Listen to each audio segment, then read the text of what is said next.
Hello friends, कैसे हैं आप लोग? होप आपका प्रिपरेशन बहुत ही अच्छा चल रहा होगा। और ये मेंस है तो हम कहीं भी रिस्क तो बिल्कुल ले ही नहीं सकते हैं कि हम तैयारी ना करें और बैठ जाएं। ऐसे भी बहुत स्ट्रेसफुल माहौल चल रहा है, इसीलिए आप इससे बच के रहें, अपनी पढ़ाई में ही मन लगाएं। इधर उधर बाद में करें, एग्ज़ाम हो जाए उसके बाद पूरी ज़िंदगी पड़ी है, एक बार ज्वाइनिंग लेने की बस देर है। तो आइए आज हम स्टार्ट करते हैं। एफ आई आर सीआरपीसी में एक बहुत ही इंपॉर्टेंट एस्पेक्ट है और बहुत ही इंपॉर्टेंट है for mains point of view. तो ये सेक्शन 154 में दिया है। अगर आप 154 का लाइन देखेंगे तो वहाँ पे एफआईआर वर्ड या फर्स्ट इन्फॉर्मेशन रिपोर्ट मेंशन बिल्कुल भी नहीं है। वहाँ मेंशन है इन्फॉर्मेशन इन कॉग्निजेबल केसेस, जिसको आमतौर की भाषा में फर्स्ट इन्फॉर्मेशन रिपोर्ट बोलते हैं। ठीक है, आइए हम अगले स्लाइड देखते हैं अपनी। तो आइए आगे का हम स्टार्ट करते हैं। ये जो टेबल आप देख रहे हैं अपनी स्क्रीन पे, ये बहुत ही इंपॉर्टेंट टेबल है। ये सेक्शन 154 को इलाबोरेटली डिफाइन करता है, और अगर आपने इसे एक बार दो बार देख के अपने दिमाग में बैठा लिया तो ये तो मान के चलिए कि आप कभी भूलने वाले नहीं हैं। ये सेक्शन 154 का ये पूरा टेबल अच्छे से कंसेप्ट है। अगर आपने एक बार समझ लिया तो ये आपके साथ लाइफ लॉन्ग रहेगी। तो स्टार्ट करते हैं। सीआरपीसी में प्रोसेस जो है वो 3 कैटेगरी के अंदर चलता है। पहला होता है इन्वेस्टिगेशन, दूसरा होता है इंक्वायरी और तीसरा होता है ट्रायल। इन्वेस्टिगेशन 2H सीआरपीसी के 2H में डिफाइन किया गया है, जो कहता है कि ये वो सारे प्रोसीडिंग जो कि कलेक्शन ऑफ एविडेंसेस हैं और जो कि पुलिस ऑफिसर के द्वारा कंडक्ट होते हैं, या फिर कोई भी ऐसा व्यक्ति जो मैजिस्ट्रेट के द्वारा ऑथराइज किया गया है, तो वो जब कलेक्शन ऑफ एविडेंसेस करते हैं तो उन्हें इन्वेस्टिगेशन कहते हैं। फिर आता है इंक्वायरी। इंक्वायरी 2G में है। 2G में इंक्वायरी जो होता है वो इंक्वायरी कंडक्ट होता है मैजिस्ट्रेट और कोर्ट के द्वारा। और लास्टली होता है ट्रायल। ट्रायल हम सब जानते हैं कि ट्रायल जो होता है एक काइंड ऑफ प्रोसीडिंग होता है, जहाँ पे डिटरमाइन किया जाता है जो भी अक्यूज्ड है वो गिल्टी है या फिर इनोसेंट है, उन्हें डिस्चार्ज किया जाए या अक्यूट किया जाए। ये ट्रायल के अंदर हम लोग देखते हैं। तो आइए आज जो है हमें एफआईआर पे फोकस करना है, और एफआईआर बेसिकली ये पार्ट है इन्वेस्टिगेशन का। इन्वेस्टिगेशन का ये पार्ट है, और इन्वेस्टिगेशन में हमें ये देखना है कि ऑफेंसेस जो होते हैं, जो कि स्टार्टिंग पॉइंट होते हैं ऑफेंस इन्वेस्टिगेशन के, तो ये ऑफेंसेस 2 टाइप में होते हैं। एक कॉग्निजेबल होता है, दूसरा नॉन कॉग्निजेबल होता है। कॉग्निजेबल ऑफेंस क्या है, जब ये हम देखेंगे तो हम देखेंगे कि 2 क्लॉज सी में कॉग्निजेबल ऑफेंसेस डिफाइन किए गए हैं और नॉन कॉग्निजेबल 2L में डिफाइन किए गए हैं। ठीक है, तो इसमें कॉग्निजेबल में होता है कि आपको बिना अरेस्ट वारंट के भी, अगर आपने कोई जुर्म किया है तो बिना अरेस्ट वारंट के भी पुलिस आपको अरेस्ट कर सकती है। नॉन कॉग्निजेबल केसेस में होता है कि पुलिस आपको विदाउट वारंट अरेस्ट नहीं कर सकती है।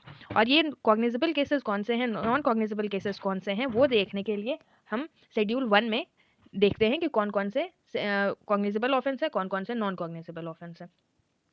फिर कॉग्निजेबल ऑफेंस जो होता है वो एक कंप्लेन जो होता है, कंप्लेन लेके आता है। कॉग्निजेबल केसेस अगर कुछ होते हैं तो कंप्लेनेंट कंप्लेंट लेके आता है। यहाँ कंप्लेनेंट वर्ड यूज़ नहीं करेंगे, इन्फॉर्मेंट वर्ड यूज़ करेंगे।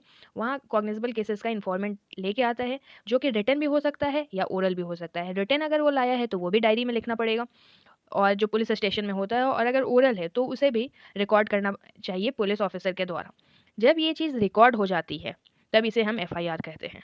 जब एफआईआर का मेन एलिमेंट ये है कि जो कंप्लेनेंट, जो इन्फॉर्मेंट आए थे रिकॉर्ड करवाने के लिए कॉग्निजेबल केसेस के बारे में, वो अपना साइन उस पर करे। जो भी इन्फॉर्मेशन उन्होंने दिया है, पुलिस ने रिड्यूस कर लिया है राइटिंग में, तो उसे वो कंप्लेनेंट को साइन, इन्फॉर्मेंट को साइन करना है। दूसरी बात है कि जो भी बेसिक सबस्टांस उन्होंने एलिमेंट बताया है वो सारी चीज़ रिकॉर्ड होगी, उन्हें पढ़ के सुनाया जाएगा। पढ़ के सुनाने के बाद वो उस पे अपना साइन करेंगे पुलिस और स्टेशन में ही पुलिस ऑफिसर के सामने। फिर ये एफआईआर की कॉपी फ्री दी जाएगी इन्फॉर्मेंट को।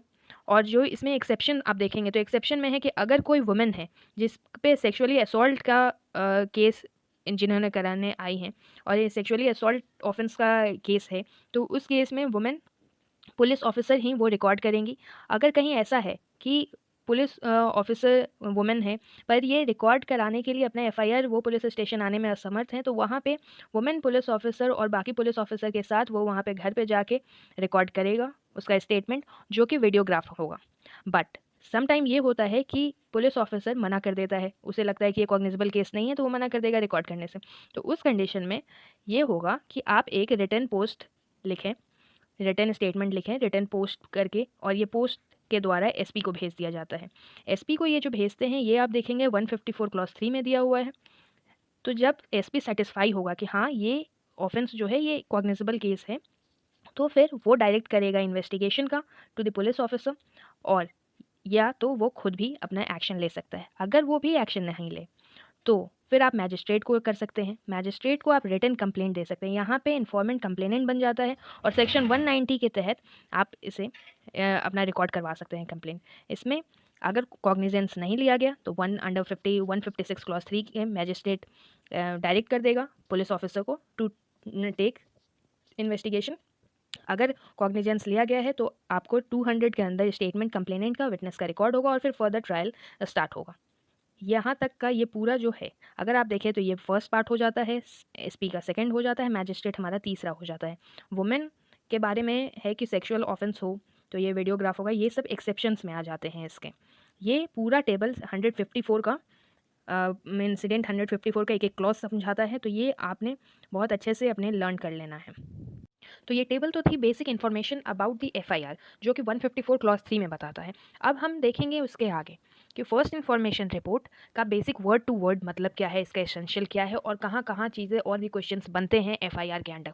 तो आइए हम पहला पॉइंट देखते हैं। पहला पॉइंट हमारा ये कहता है कि FIR forms the basis of putting the investigation machinery into motion. मतलब कि इन्वेस्टिगेशन प्रोसेस आपको लाने के लिए एफआईआर इज़ मस्ट। आपने जो भी कॉग्निजेबल ऑफेंस देखा है तो उसके बारे में अगर आप जानकारी जब तक पुलिस को नहीं देंगे तो वो इन्वेस्टिगेशन कैसे स्टार्ट कर सकता है। तो FIR is must to have been written, वो पुलिस रिकॉर्ड में आना चाहिए और जो स्टेट बुक होती है पुलिस ऑफिसर के पास इन द पुलिस स्टेशन उसमें वो रिकॉर्ड होना चाहिए। इन्फॉर्मेंट को एक फ्री कॉपी मिलेगी जिसमें उसका साइन होगा, उसे पढ़ के पूरा सुनाया जाएगा ताकि कोई भी उसमें गलती ना हो पाए। और अगर वुमेन के केस में है तो आप जानते ही हैं कि अगर सेक्सुअल ऑफेंस वुमेन के केस में है तो वो वुमेन पुलिस ऑफिसर ही रिकॉर्ड करेगी। अगर किसी कारणवश या तो मेंटल कंडीशन के वश वो नहीं आने में समर्थ है तो वहाँ जाके उसके घर पे रिकॉर्ड होगा जो कि वीडियोग्राफ होगा। ये जो है ये वुमेन से रिलेटेड प्रोविजन ये अमेंडमेंट में ऐड किया गया था 2013 में।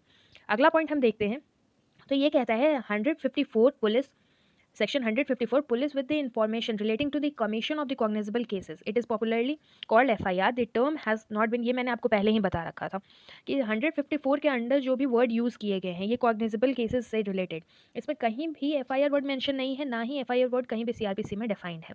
ये हम cognizable information to the cognizable cases को हम एफआईआर कहते हैं सीआरपीसी में। अब हम आते हैं एसेंशियल। एसेंशियल सबसे मेन एलिमेंट है इसके। एसेंशियल अगर हम देखें एफआईआर का तो ये है information received must be prima facie cognizable. कोई भी कॉग्निजेबल केस रहेगा तभी इसका इन्फॉर्मेशन आप रिकॉर्ड करवा सकते हैं पुलिस स्टेशन में, अदरवाइज नॉन कॉग में आप नहीं करवा सकते हैं ये चीज़। फिर आते हैं हम तो ये दूसरा पॉइंट जो है ये देखिए, ये कहता है information must have been given to the officer in charge of police station. Officer in charge of police station को ही इन्फॉर्मेशन देना है आपको, ऐसा ना हो कि आप किसी और को दे दें, इसीलिए आप ऑफिसर इंचार्ज ही यहाँ मेंशन किया गया है। थर्डली है the information must be in writing और reduce to the writing and sign by the informant. Information देने के दो तरीके होते हैं जैसे हमने डिस्कस करा, एक होता है रिटन फॉर्म, दूसरा होता है ओरल फॉर्म। रिटन फॉर्म तो आपने लिख दिया वो बहुत ही ऑथेंटिक है, दूसरा होता है ओरल फॉर्म। ओरल फॉर्म आप बताते हैं police officer reduce them into writing. तो ये जो इन्फॉर्मेशन है ये साइन होना चाहिए इन्फॉर्मेंट के द्वारा, अगर साइन नहीं होगा तो आपने बोला कुछ, पुलिस ऑफिसर ने समझा कुछ और वो लिख दिया कुछ, तो ये कैसे थोड़ा अजीब हो जाएगा, इसीलिए that must be sign by informant. अब हम तीसरा पेज देखते हैं तो अब हम यहाँ देखेंगे कि ये जो भी है इन्फॉर्मेशन आपने दिया उसने अपने डायरी में रिकॉर्ड किया। अब डायरी में रिकॉर्ड करने के बाद वो रीड आउट करेगा इन्फॉर्मेंट के सामने और उसे एक फ्री कॉपी देगा, ठीक है। फिर आते हैं तो ये जो भी है information must B inter into the station diary kept at the police station. देखिए एसेंशियल हमें अपनी बातों से ही निकालना पड़ता है, जैसे आपने 154 पढ़ा उसका टेबल देगा उसी में से आप जान जाएंगे कि क्या क्या एसेंशियल है, तो ये हमें अलग से लर्न करने की ज़रूरत नहीं है, मैंने आपको बता दिया to have a basic view. But आप अगर 154 का अच्छे से समझ चुके हैं टेबल तो you can write it own self. अब आते हैं कि क्या क्या क्वेश्चंस डील करता है एफआईआर में। तो पहला है कि who can launch FIR. FIR कौन कौन लिखवा सकता है, तो इसका सिंपल आंसर है एनीबडी, जिसने देखा है, जिसने सुना है या फिर जो क्राइम के बारे में बताना चाहता है, anybody, any person can launch FIR, ठीक है। अब हम आते हैं कि ये मीन्स क्या होगा, मतलब किस वे में हम एफआईआर रिकॉर्ड करा सकते हैं। तो ये राइटिंग में हो सकता है, ओरल में हो सकता है, या लेटर भेज दे आप पुलिस स्टेशन में तो हो सकता है, पर उसमें आपको पूरा डिटेल लिखना पड़ेगा, आप कौन है ये बताना पड़ेगा, आपको अपना फ़ोन नंबर देना पड़ेगा, सब कुछ आपको बताना पड़ेगा ताकि ये क्रॉस वेरीफाई किया जा सके कि लेटर ऑथेंटिक है या नहीं। रिटन और ओरल ये तो बहुत ही ऑथेंटिक होता है पर लेटर में हमें वेरीफाई करना पड़ता है। फिर आता है टेलीफोन, टेलीफोनिक द्वारा भी आप दे सकते हैं, कोई भी इन्फॉर्मेशन, पर ये भी सब्जेक्ट टू द वेरिफिकेशन होता है। जो भी आप टेलीफोनिक देंगे वो वेरीफाई होने के बाद कोई पुलिस ऑफिसर ही उसे रिकॉर्ड करेगा, और बाकी इलेक्ट्रॉनिक मीडिया से भी दे सकते हैं, जैसे कि आपने फैक्स कर दिया। ठीक है, तो इस वे से आप दे सकते हैं एफआईआर। फिर हम आते हैं where FIR can be launched. ये बहुत ही इंपॉर्टेंट क्वेश्चन है। क्या एफआईआर आप जहाँ पे घटना घटी है वहीं लॉन्च करवा सकते हैं, या फिर कहीं और भी आप उसे रिटर्न डाउन करा सकते हैं? तो ये क्वेश्चन बहुत अच्छी तरीके से हमारा ललिता कुमारी versus state of UP Uttar Pradesh में ये कहा गया था कि ऐसे अगर आमतौर पे हम देखें तो हम कहते हैं कि भाई यहाँ की घटना है तो यहीं लॉन्च करवाओ, पर अगर घटना कहीं की है और आप कहीं और रिकॉर्ड कराना सकते हैं तो आप बेशक करा सकते हैं। पुलिस ऑफिसर मना कर सकता है, पर ये आपके राइट है कि आप वहाँ पे अपना रिकॉर्ड करा सकते हो, और उस इन्फॉर्मेशन जो आप लॉन्च कराएंगे उसे जीरो एफआईआर कहा जा सकता है। तो ये चीज़ आपको हमेशा याद होनी चाहिए, अपना अधिकार आप खुद जानें, और ये आप कहीं भी रिटर्न करवा सकते हैं। तो ये फिर ट्रांसफ़र होता है, वो तो बात की बात है, पर ये जीरो एफआईआर राइट डाउन होता है। और जीरो एफआईआर में कोई भी, जैसे आप एफआईआर नॉर्मली लिखवाएंगे तो उसमें 1/2021 ऐसा लिखा जाता है नंबर इसका, बट जब आप जीरो एफआईआर लिखवाएंगे तो यहाँ पे जीरो एफआईआर में 0 और ईयर ऐसे लिखते हैं, जीरो एफआईआर। सो ये आपको पुलिस ऑफिसर को बताना पड़ेगा कि जीरो एफआईआर इज़ हमारा राइट है, और ये कांट बी वॉयलेटेड। सो तभी वो लिखते हैं, वरना ऐसे ही वो घुमा देते हैं जिन्हें नहीं पता होता है उन्हें। फिर हम अगला देखते हैं, तो आगे हम जब देखते हैं तो हम देखते हैं कि अगर डिले हो गया एफआईआर लॉन्च कराने में, जैसे यूजुअली रेप केसेस में हो जाते हैं या अक्यूज्ड, और तो बहुत क्या ही कहा जाए, ये सिचुएशन ही अजीब हो जाती है, तो विक्टिम इसमें सामने नहीं आना चाहता है हमेशा कि एफआईआर कराने से, क्योंकि सोसाइटल प्रेशर होता है उन पर जब हम ये देखते हैं तो अगर कभी भी डिले होता है एफआईआर लॉन्च कराने में, तो उसका सबसे पहले एक्सक्यूज़ देखा जाता है कि वो रीजनेबल है या फिर नहीं। अगर रीजनेबल है तो कोर्ट विल अलाउ यू, और police officer is bind to record your statement as an FIR. अब हम बहुत ही इंपॉर्टेंट क्वेश्चन देखते हैं एफआईआर का, evidentiary value. Evidentiary value FIR का क्या है? ऐसे अगर हम आमतौर पर देखें तो एफआईआर का कोई भी सब्सटैंटिव पीस ऑफ एविडेंस इसको हम नहीं लेते हैं। एफआईआर जो है वो कोई भी लिखवा सकता है, इट कैन बी हियर से। सो ये कभी भी सब्सटैंटिव पीस ऑफ एविडेंस नहीं होता है, बट कुछ कुछ सर्कमस्टांसेस हैं जिसमें हम सब्सटैंटिव पीस ऑफ एविडेंस के तौर पे इसको हम यूज़ करते हैं। सो जब हम इंडियन एविडेंस एक्ट देखेंगे, एक हमारे एजुकेटर इंडियन एविडेंस एक्ट का आपकी क्लासेस ले रहे हैं, और वो काफ़ी ही अच्छे टीचर हैं, तो आप देखिएगा, वो जब आगे बढ़ेंगे तो आप कॉरोबोरेशन का concept as well as cross examination, reexamination, ये सब का कॉन्सेप्ट समझेंगे। तो पर ऐसे भी आपने थोड़ा आइडिया तो होगा ही इस बात का, कॉरोबोरेशन में एफआईआर की बहुत ही इंपॉर्टेंट रोल है।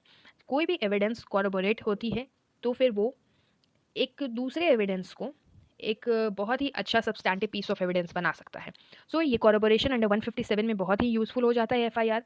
फिर क्रॉस एग्जामिनेशन में भी एफआईआर यूज़फुल हो सकता है, और जनरली होता भी है। जैसे आप देखेंगे Haseeb versus state of Bihar, इसमें कॉन्ट्राडिक्शन और कॉरोबोरेशन और क्रॉस एग्जामिनेशन, ये तीनों ही क्वेश्चन में थे, क्वेश्चन ऑफ लॉ थे। तो इसमें भी बहुत इंपॉर्टेंट हो जाता है एफआईआर की कॉपी। दूसरा अब हम देखें तो ये कहते हैं कि अगर किसी इन्फॉर्मेंट ने एफआईआर लिखवाया और लिखवा के फिर ही सडनली डाइज, तो उस टाइम एफआईआर जो है वो बहुत ही important substantive piece of evidence बन जाता है, और एक काइंड से कहें तो डाइंग डिक्लेरेशन का पार्ट बन जाता है अंडर सेक्शन 32 क्लॉज 1, जो कि डाइंग डिक्लेरेशन के बारे में बताता है। इसका केस है कपूर सिंह वर्सेस एम्परर। अगला हम स्लाइड देखते हैं तो हम देखते हैं कि it can become a substantive piece of evidence when informant dies, जो अभी मैंने कहा ये चीज़ कपूर सिंह वाली केस। ठीक है, कन्फेशनल, दो टाइप के हमारे कन्फेशनल एफआईआर होते हैं, एक नॉन कन्फेशनल एफआईआर होते हैं।